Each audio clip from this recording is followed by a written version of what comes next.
Durante la última clase habíamos visto el atributo de la inmutabilidad de Dios, es decir, que Dios nunca cambia. Y habíamos visto varios aspectos de este atributo de la inmutabilidad de Dios, que significa que Dios no cambia en su ser o naturaleza, Dios no cambia en sus propósitos, Dios no cambia en sus verdades, en su palabra. Es decir, Dios siempre se mantiene igual.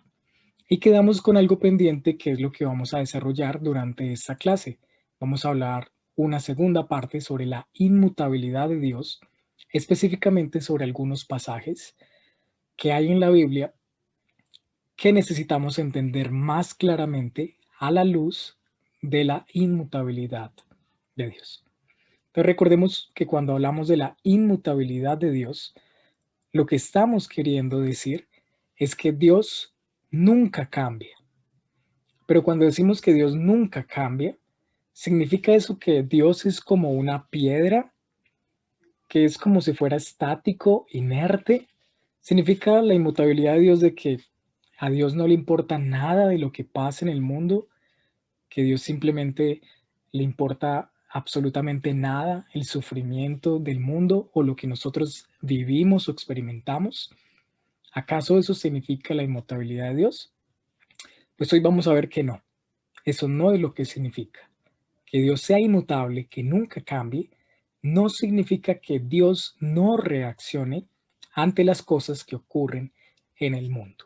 Y la gran pregunta que vamos a intentar responder es, si Dios es inmutable, tal como lo vimos a lo largo de la escritura durante la última clase, si Dios nunca cambia, entonces, ¿qué pasa con esos pasajes en la Biblia donde dice que Dios va a juzgar a un pueblo y después, debido a la oración de alguien o al arrepentimiento de ese pueblo, Dios no aplica ese castigo que había dicho que él aplicaría? Si los propósitos de Dios siempre se mantienen y nunca cambian, entonces, ¿qué hay de esos pasajes? ¿Qué hay de aquellos pasajes donde Dios dijo que enviaría un castigo, pero luego las personas oran o se arrepienten y Dios no lo envía? ¿Significa eso entonces que Dios se cambia? Eso es lo que vamos a estudiar durante esta noche. Esas son las preguntas claves que vamos a intentar responder. Así que en primer lugar vamos a volver a la definición que habíamos dado a la inmutabilidad de Dios durante la clase pasada. Aquí se las voy a mostrar nuevamente para que la tengamos presente, porque la segunda parte de esta definición es la que nos interesa para la clase de la noche de hoy. Habíamos definido la inmutabilidad de Dios de la siguiente forma. Dios es inalterable en su ser, perfecciones, propósitos y promesas. Eso fue justamente lo que hicimos la clase pasada. Vimos varios pasajes de la Biblia que nos muestran que Dios nunca cambia en su naturaleza, en lo que promete, en lo que Él ha decidido hacer. Y sin embargo, esta es la segunda parte de la definición, sin embargo, Dios siente emociones y Dios actúa en forma diferente en respuesta a situaciones diferentes. Esa es la segunda parte de la definición en la cual quiero que nos enfoquemos durante esta noche. Es decir, aunque Dios es inmutable, Dios también siente emociones y Dios actúa en forma diferente en respuesta a situaciones diferentes. Hay algunos casos particulares en la Biblia que son los que quiero que analicemos hoy a la luz de la inmutabilidad de Dios. Por ejemplo, ¿qué hay de esos casos en el que Moisés interviene en oración a Dios para que Dios no destruya al pueblo de Israel? ¿Qué hay de aquel caso en el que Dios le advierte a Ezequías, al rey, que va a morir, pero el rey ora a Dios y entonces Dios parece cambiar de opinión y le añade 15 años más de vida al rey? ¿O qué pasa con el caso de Nínive, donde Jonás es enviado por Dios a predicar que Nínive será destruida, pero luego el pueblo se arrepiente y Dios no ejecuta ese juicio contra Nínive? ¿Acaso no son estos casos en los cuales parece que el propósito de Dios está efectivamente cambiando de alguna forma? Y hay otros pasajes también, por ejemplo, en el que se muestra que Dios parece arrepentirse de alguna acción que ha cometido. Piensen en Génesis capítulo 6, cuando Dios, después de haber creado al ser humano, Dios ve la maldad del ser humano y dice que se lamentó de haber creado al hombre. O en 1 Samuel 15, cuando Dios dice que se lamenta por haber puesto a Saúl como rey por Israel. ¿Acaso no son esos pasajes contradictorios con la inmutabilidad de Dios? ¿Acaso no significan que tal vez a veces Dios sí cambia sus planes y Dios sí cambia sus propósitos? Bueno, esas justamente las respuestas que vamos a analizar y vamos a dar durante esta clase. En específico, las tres preguntas que quiero plantear y las tres preguntas que vamos a resolver son las siguientes que les voy a mostrar en la pantalla. La primera pregunta es, ¿cambia Dios de parecer? ¿Hay momentos en los cuales Dios cambia de parecer sobre algún asunto?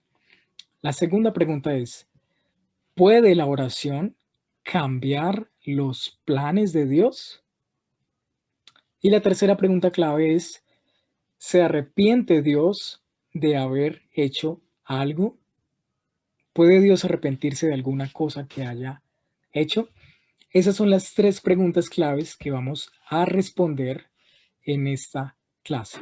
Y que al final, después de que examinemos los pasajes bíblicos y profundicemos en el tema, ustedes puedan dar respuesta a esas preguntas. Y ustedes puedan llegar a la conclusión de, bueno, ¿cuál es la respuesta a esas preguntas que planteamos? Así que vamos a iniciar. La primera pregunta que planteamos y que vamos a dar respuesta durante la clase es la siguiente. ¿Cambia Dios de parecer? ¿Será que Dios cambia de parecer en algunos momentos? Hay una frase muy popular que dice que es de sabios cambiar de opinión. Tal vez ustedes la han escuchado en algún momento. Es de sabios cambiar de opinión. Es decir, las personas son consideradas sabias cuando reconocen que han hecho algo malo o cuando reconocen que han pensado algo malo o algo incorrecto y luego cambian de parecer sobre algún asunto. Pero ¿será que eso aplica a Dios? ¿Dios podrá cambiar de parecer en algunos momentos? Vamos a centrarnos en el pasaje de Jonás, específicamente en el libro de Jonás, la historia de Jonás, y cómo Dios se relaciona con Nínive y cómo se nos describe esa relación de Dios con Nínive en el libro de Jonás.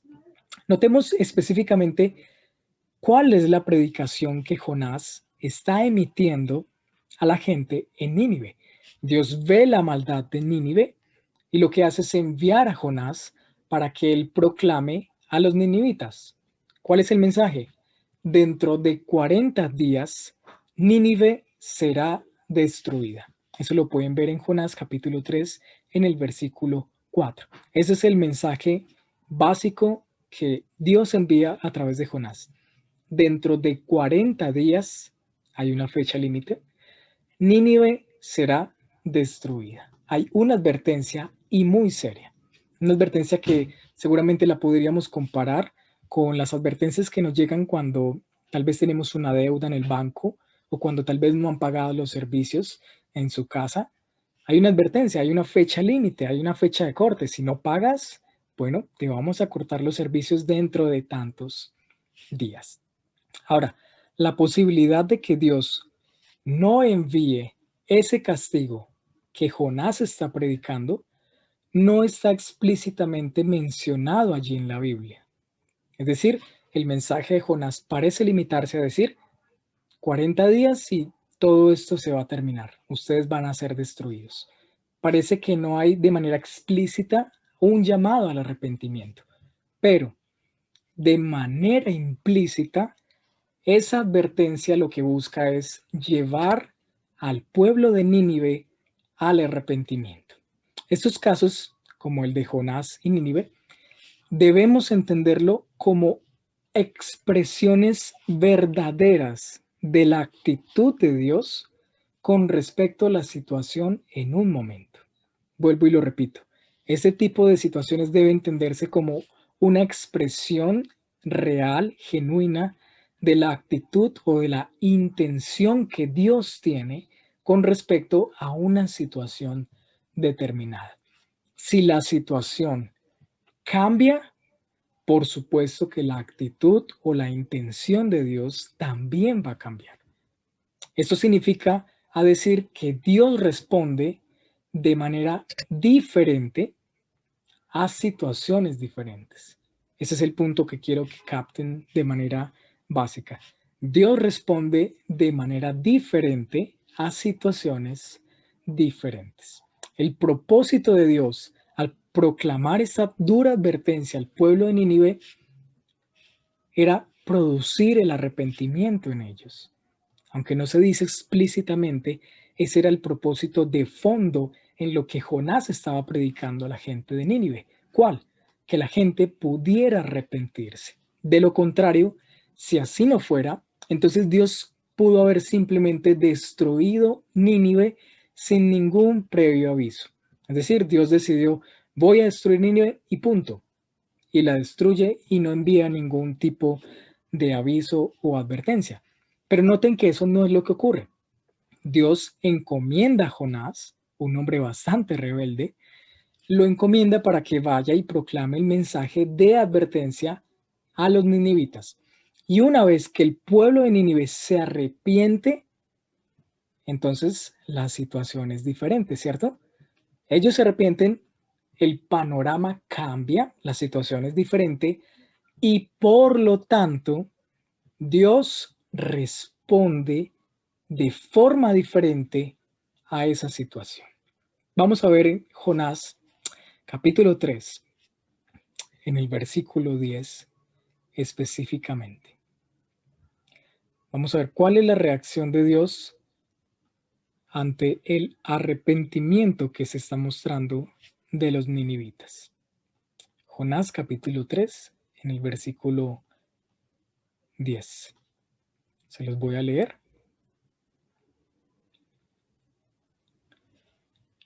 Noten lo que dice.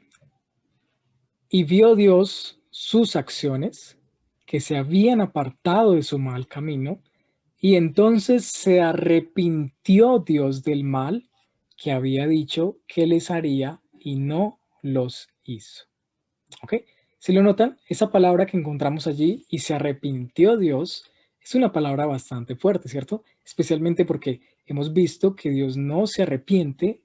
En 1 Samuel capítulo 15 dice que Dios no es hombre para que mienta, ni hijo de hombre para que se arrepienta. Sin embargo, parece contradictorio que aquí en Jonás se nos dice que Dios se arrepiente del mal que había dicho que haría sobre Nínive. Lo que ocurre en esta situación es que Nínive se arrepiente. La gente en Nínive cambia su conducta y por lo tanto Dios decide perdonarlos. Lo que notamos aquí como un aparente cambio en el pensamiento de Dios, cuando el pasaje nos dice que se arrepintió del mal que había dicho que haría, lo que en realidad está ocurriendo es un cambio en la orientación de Dios como resultado del cambio en los seres humanos. Eso es realmente lo que está ocurriendo. Dios está mostrando una actitud diferente ante la diferente actitud que están tomando los ninivitas. Pensemos por un momento, ¿quién cambió en esta situación? ¿Quién fue el que cambió? ¿Fue Dios o fueron los ninivitas? ¿Quién cambió realmente? Bueno, no fue Dios. Dios no cambió. Dios creó a los seres humanos para que ellos fuesen obedientes a Él, para que cumplan sus leyes y para que hagan lo bueno. Lo que está ocurriendo en Nínive es que las personas no están haciendo eso. En Nínive las personas están haciendo lo malo, todo lo contrario a la voluntad de Dios, y por lo tanto merecían el castigo. Era un castigo justo. Sin embargo, los ninivitas se convierten de sus malos caminos y se arrepienten. Una vez más, la pregunta, ¿quién cambió?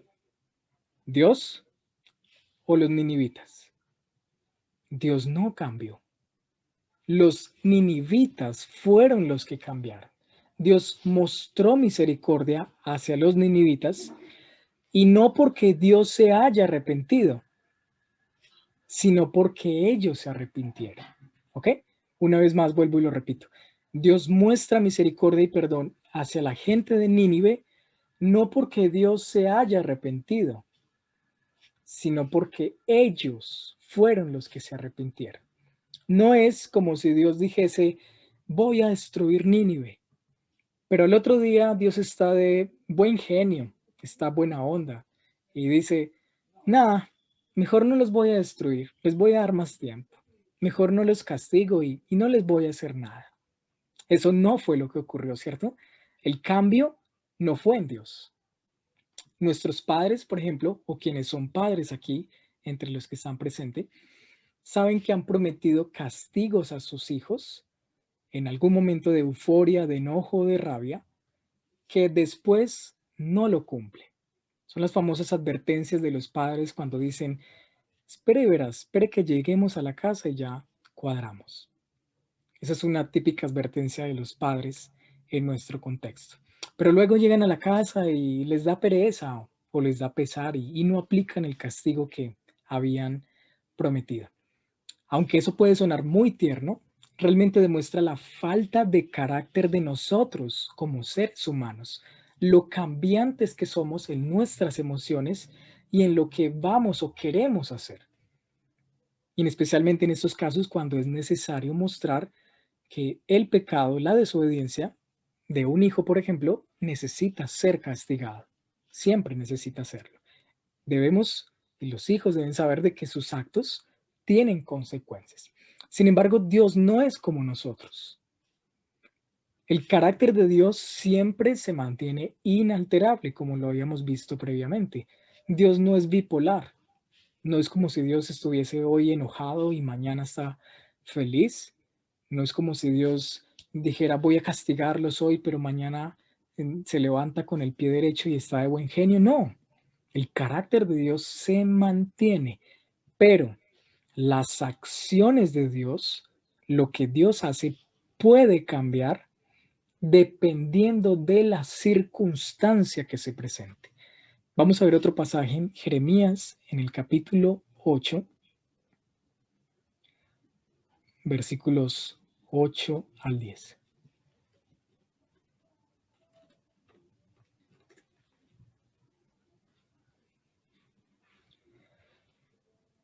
Aquí está en la pantalla, vamos a leerlo. Dice, pero si esa nación contra la que he hablado se vuelve de su maldad, me arrepentiré del mal que pensaba traer sobre ella.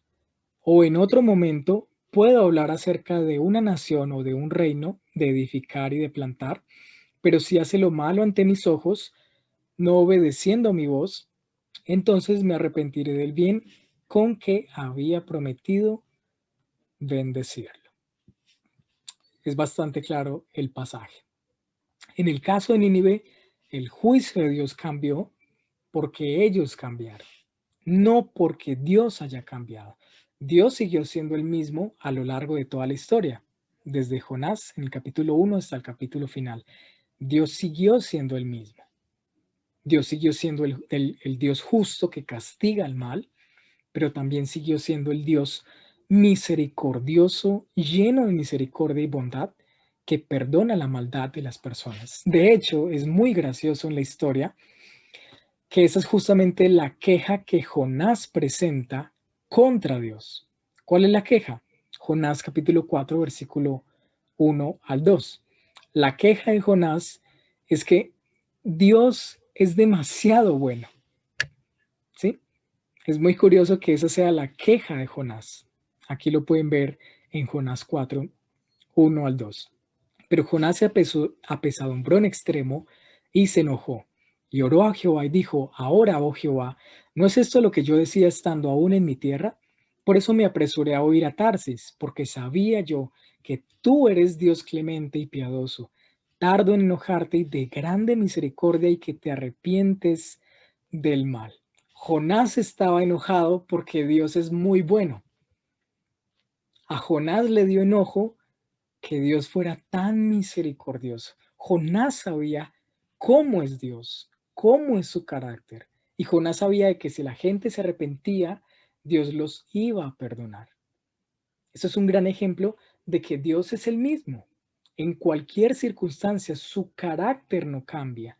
Lo que cambia es la forma en la que Dios responde ante ciertas circunstancias y ante ciertos actos o decisiones del ser humano. ¿Ok? ¿Queda claro?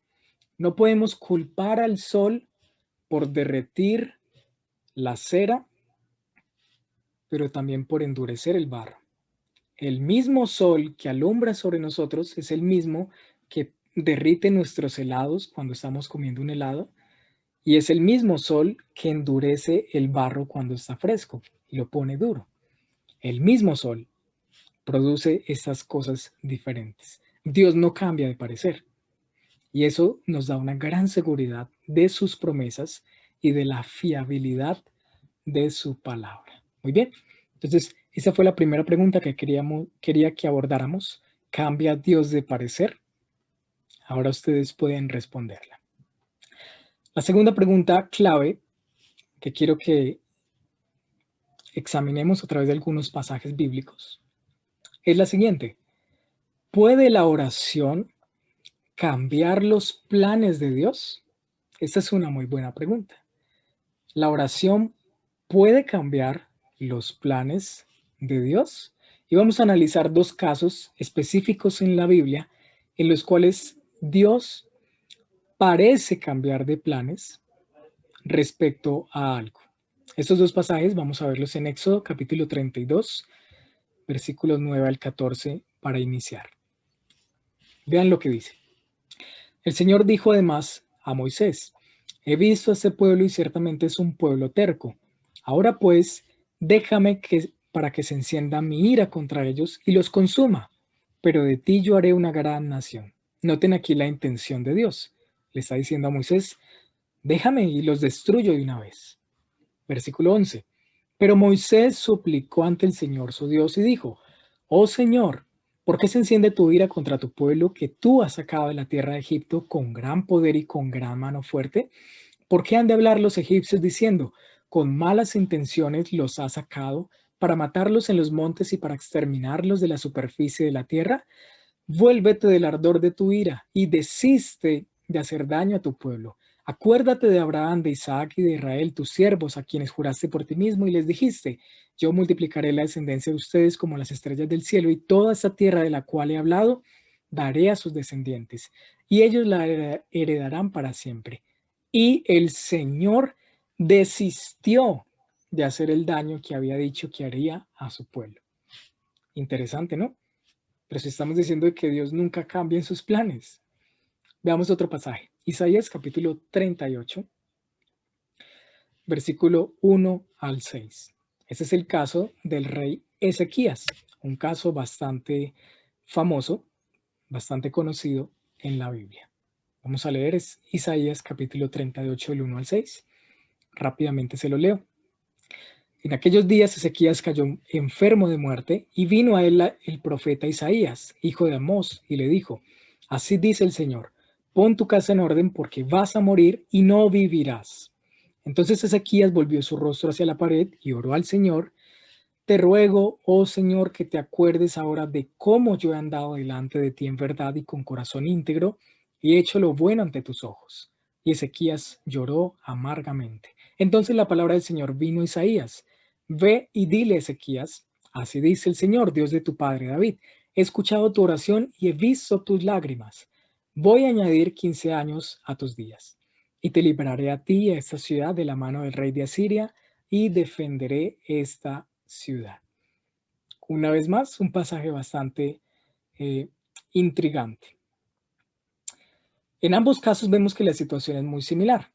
Dios ha dicho que enviaría un castigo específico, pero luego aquellos hombres, Moisés y Ezequías respectivamente, oran a Dios y entonces Dios decide no mandar el castigo o el juicio que él había anunciado. Entonces, quiero que noten algo en principio. La declaración de castigo de Dios es completamente verdadera y se cumpliría siempre y cuando la situación siguiera siendo la misma. Voy a repetirlo una vez más. La intención del castigo de Dios era verdadera y se habría de cumplir siempre y cuando la situación siguiera siendo la misma. Pero luego ocurre, la situación cambia. ¿Por qué? Porque alguien empezó a orar fervientemente. En un caso Moisés y en el otro caso Ezequías. Algo cambió. ¿Qué cambió? Dos hombres van a Dios y le suplican y le ruegan para que Dios les conceda su petición y Dios no envíe el castigo que Él está anunciando. Entonces, la oración es la que hace parte de esa nueva circunstancia que se está presentando en estos pasajes. Y es justamente la oración lo que cambió esa situación. Dios responde afirmativamente a esas oraciones y consecuentemente no envía el castigo que había anunciado de antemano. Y en ese punto cabe hacerse la gran pregunta. Si los planes de Dios no cambian, si Dios nunca cambia, sus propósitos siempre se mantienen y siempre es el mismo, ¿será que la oración puede cambiar la mente de Dios? ¿Puede la oración cambiar la mente de Dios? La respuesta es absolutamente no. Es un no rotundo. La oración no puede cambiar la mente de Dios. ¿Qué nos puede hacer pensar de que nuestra oración tiene tanto poder como para influenciar la mente del Dios creador de todas las cosas, del Dios soberano y todopoderoso? Imagínate decirle a Dios, Señor, ¿qué tal si haces esto de esta forma o más bien de aquella forma? ¿Qué tal si lo cambias un poquito así? Señor, ¿no has considerado tal vez esta opción, este plan B? De un momento a otro nos convertiríamos en los consejeros de Dios, con la capacidad de persuadir a Dios de que nuestro plan, nuestra idea, nuestra oración es mejor que el suyo. O imagínese que tuviéramos que informarle a Dios sobre algo que Él no sabía, para que así entonces Él pueda tomar una mejor decisión. ¿Cómo sería el mundo si eso fuera así de esa forma? ¿Puede la oración cambiar la mente de Dios? Bueno, la realidad bíblica es que Dios sabe todas las cosas. Él es perfectamente sabio e incluso Dios sabe lo que diremos en oración antes de que nosotros lo pidamos. La respuesta bíblica es clara. No podemos cambiar la mente de Dios con nuestras oraciones. Ahora, muchos pensarían entonces, si Dios lo sabe todo y si Dios no cambia sus planes, entonces, ¿para qué orar? Si igual lo que Dios ha establecido que haría no va a cambiar, ¿para qué entonces nosotros nos esmeramos en orar? Bueno, aún así, aunque Dios sabe todas las cosas, incluso Dios sabe lo que le hemos de pedir en oración, aún así Dios nos ordena y nos llama a que vayamos a Él y oremos. Bastante curioso, ¿no? Dios sabe, conoce las palabras de nuestra boca antes de que las digamos. Él conoce nuestros pensamientos, todo lo que nosotros habremos de decir o hacer. Aún así, a pesar de ello, Dios nos llama y nos ordena que oremos y que hagamos de la oración una práctica espiritual frecuente en nuestra vida. Entonces, la pregunta correcta que debemos hacer en estos momentos es la siguiente. ¿Puede la oración cambiar las circunstancias? Y la respuesta, queridos hermanos, es sí, y un rotundo sí. La oración no puede cambiar la mente de Dios. Dios es inmutable, Dios nunca cambia. Pero si me preguntan, si preguntamos a la Biblia, ¿puede la oración cambiar las circunstancias? ¿Puede la oración cambiar cosas? La respuesta es un completo y rotundo sí. La oración sí puede cambiar las circunstancias. La Biblia está llena de ejemplos de hombres y mujeres que oraron a Dios y en respuesta a su oración fueron sanados, fueron liberados, fueron rescatados, fueron consolados, recibieron aquello que estaban pidiendo. En la Biblia hay innumerables ejemplos de ello. Dios responde la oración y la oración puede efectivamente cambiar las circunstancias. La oración efectivamente puede ser respondida y hacer que las personas que estén enfermas sean sanadas, que lo que esperamos recibir lo obtengamos. Pero siempre las oraciones son contestadas de acuerdo al plan soberano e inmutable de Dios. Siempre su voluntad es hecha. Y eso, queridos hermanos, debe hacernos una gran advertencia contra el tipo de oración que muchas veces encontramos en algunos ministerios, en algunas iglesias, donde ordenan a Dios algo o donde decretan que algo será hecho como ellos quieren. Cuando entendemos la inmutabilidad de Dios en relación a la oración, entendemos de que nosotros no tenemos poder para decretar, para declarar que algo va a suceder de cierta forma, ni tampoco para ordenar a Dios que responda de cierta manera ante nuestra oración. Y siempre me gusta recurrir a un ejemplo que ocurrió eh, hace algo tiempo de atrás, que fue muy famoso, fue el caso de un cantante cristiano que murió por cáncer. Y una de las oraciones que levantaba una cantante muy famosa en el círculo cristiano, y oraban pidiéndole a Dios que sanara a este hombre. Y cuando oraba decía: Señor, no recibimos un no por respuesta. Esa fue la oración que esa mujer levantó ante la súplica de sanidad. No recibimos un no por respuesta. ¿Quiénes somos nosotros realmente para que nuestra voluntad se haga y se interponga a la voluntad de Dios? Nosotros no tenemos el poder de cambiar, de ordenar, de decretar. Es únicamente Dios el que puede hacerlo. Es más, no hay mayor ejemplo de la gran humildad en la oración que el mismo Señor Jesucristo. El Señor Jesucristo en el Getsemaní, en su sufrimiento, siendo el Hijo de Dios, siendo Dios encarnado, ora y dice: Padre, si quieres, pasa de mí esta copa, pero no se haga mi voluntad, sino la tuya. ¡Wow!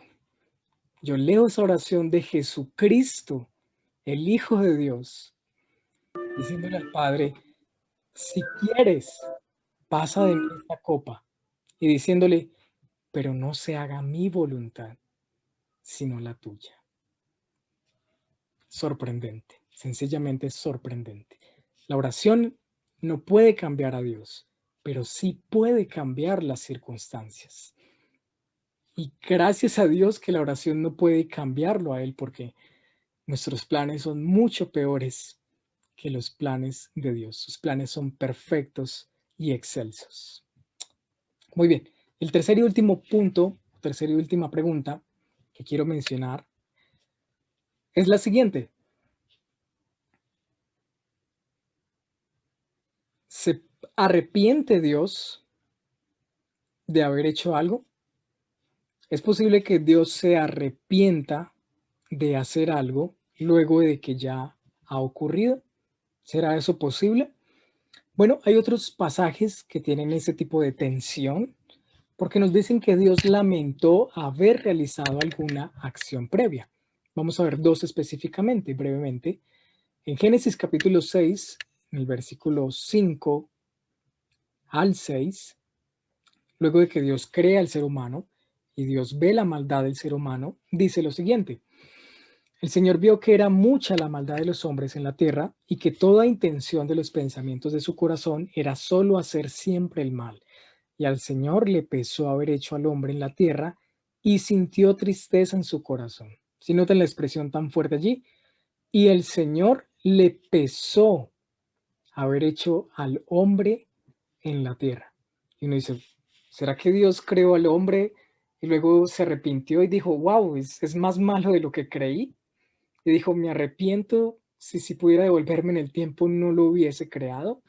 Damos otro ejemplo bastante interesante. En 1 Samuel capítulo 15, versículos 10 al 11, aquí se nos relata sobre el rey Saúl.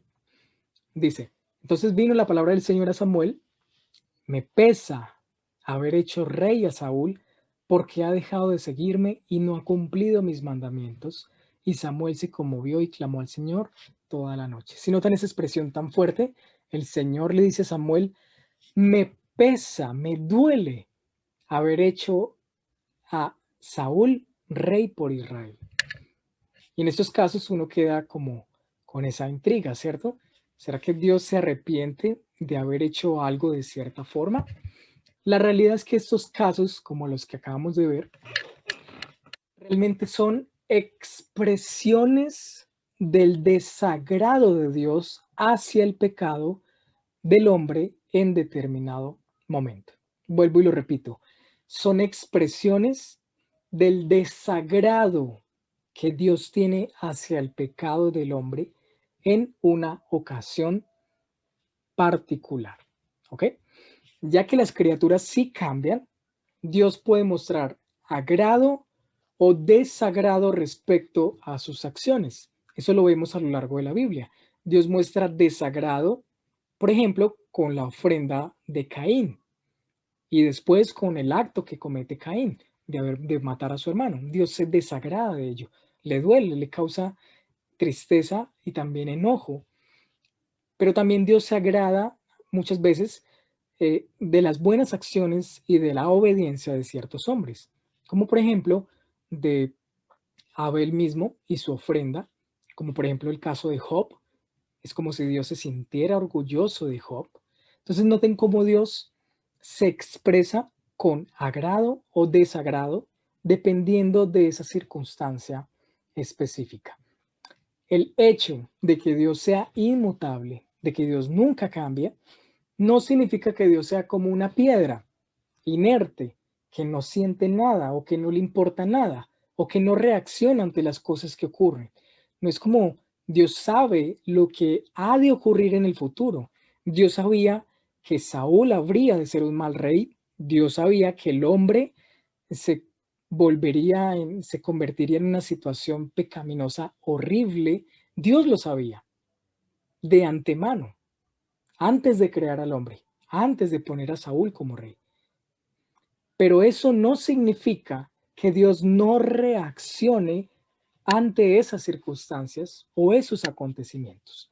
La Biblia nos muestra repetidas veces que Dios siente dolor, experimenta dolor, alegría, tristeza, gozo, ira, amor, etcétera. Dios experimenta ese tipo de sentimientos y son la forma en la que la Biblia nos describe que Dios actúa en el mundo y por lo tanto reacciona de manera diferente ante lo que ocurre en el mundo. En ninguno de esos casos que se menciona, en el caso de Génesis y de Primera de Samuel, no podemos pensar de que si Dios devolviese el tiempo, cambiaría las cosas. Por ejemplo, que Dios no pondría a Saúl como rey o que Dios no crearía el ser humano. Ese no es el caso. Si Dios se devolviese en el tiempo, volvería a hacer todo exactamente como ocurrió, porque así fue como lo determinó. Lo que implican estas situaciones es que condujeron a que Dios sintiera tristeza, por supuesto, por lo malo que los hombres estaban haciendo. Sin embargo, a largo plazo, esas acciones malas cumplirían el propósito de Dios. Ese es un tema que yo sé que es difícil de entender, yo sé que es un poco retante para nosotros, pero lo vamos a ver más con detalle cuando hablemos de la soberanía de Dios. Piensen, por ejemplo, en el caso de José. José es despreciado y echado a una fosa y luego vendido por sus hermanos. ¿Cómo reaccionaría Dios ante eso? Desagrado. A Dios no le gusta que nadie sea despreciado ni que un hermano sea vendido como esclavo. Pero cuando José ve todo el panorama, dice, realmente fue un propósito de Dios. El que me vendieran fue un propósito de Dios para poder preservar al pueblo. Esto lo vamos a ver un poco más cuando estudiemos la soberanía de Dios. El punto es que Dios reacciona ante la maldad o ante la obediencia de las personas en el mundo, sea con agrado o sea con desagrado. Y todo lo que ocurre conduce a que los planes y propósitos de Dios se cumplan de manera perfecta. Podríamos asimilarlo a un padre que permite que su hijo tome cierta decisión y el padre sabe que su hijo se está equivocando. El padre sabe que eso le va a traer tristeza y también le trae tristeza a él, pero él lo permite porque sabe que a largo plazo eso será lo mejor para su hijo, será la mejor forma para que aprenda la lección o haya algún beneficio en específico.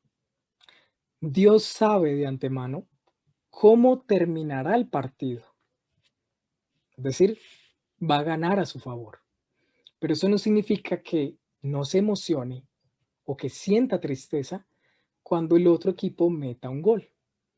Dios ya sabe cómo terminará el partido, pero eso no significa que no sienta emociones, tristeza o alegría en lo que ocurre durante la mitad del partido, por poner una analogía para que lo podamos entender. ¿Ok? Queridos hermanos, la inmutabilidad de Dios es particularmente importante en sus propósitos, en sus designios y mucho más cuando lo observamos en el Señor Jesucristo. Las Escrituras enseñan que la venida de Jesucristo al mundo, la encarnación de Cristo, fue el plan de Dios desde la eternidad pasada. Desde antes de que el mundo fuese creado, el plan de Dios era que Cristo se encarnara y viniese al mundo. ¿Significa eso que Dios sabía que el hombre caería en pecado y que necesitaría un redentor? Claro que sí. Dios lo sabía. Y de hecho, eso es parte del plan de Dios de alguna manera misteriosa y profunda. Que el hombre cayera, que el hombre necesitara un redentor para glorificarse y enviar a Jesucristo para salvar a la humanidad. No es como si Dios dijera en Génesis capítulo 3, oh no, el hombre ha caído, han comido del fruto y ahora ¿qué voy a hacer? El hombre ha fallado, ¿qué plan tengo ahora? Esa no es la forma en la que Dios piensa. Dios sabía que el hombre habría de caer y por tanto ya tenía un redentor, a Jesucristo, preparado desde la fundación del mundo para salvarnos. Eso es sencillamente maravilloso. Dios no se arrepiente, Dios no miente, Dios no cambia de opinión. Y por eso podemos confiar en Él. Así que seguramente después de haber visto esto, ya tendremos suficiente información para responder las 3 preguntas claves. Respóndanlas ustedes mismos. Primero, ¿cambia Dios de parecer? Segundo, ¿puede la oración cambiar los planes de Dios? 3. ¿Dios se arrepiente de haber hecho algo? Si la respuesta a las preguntas es no, no y no, Entonces, la clase de hoy ha sido correctamente entendida por nosotros.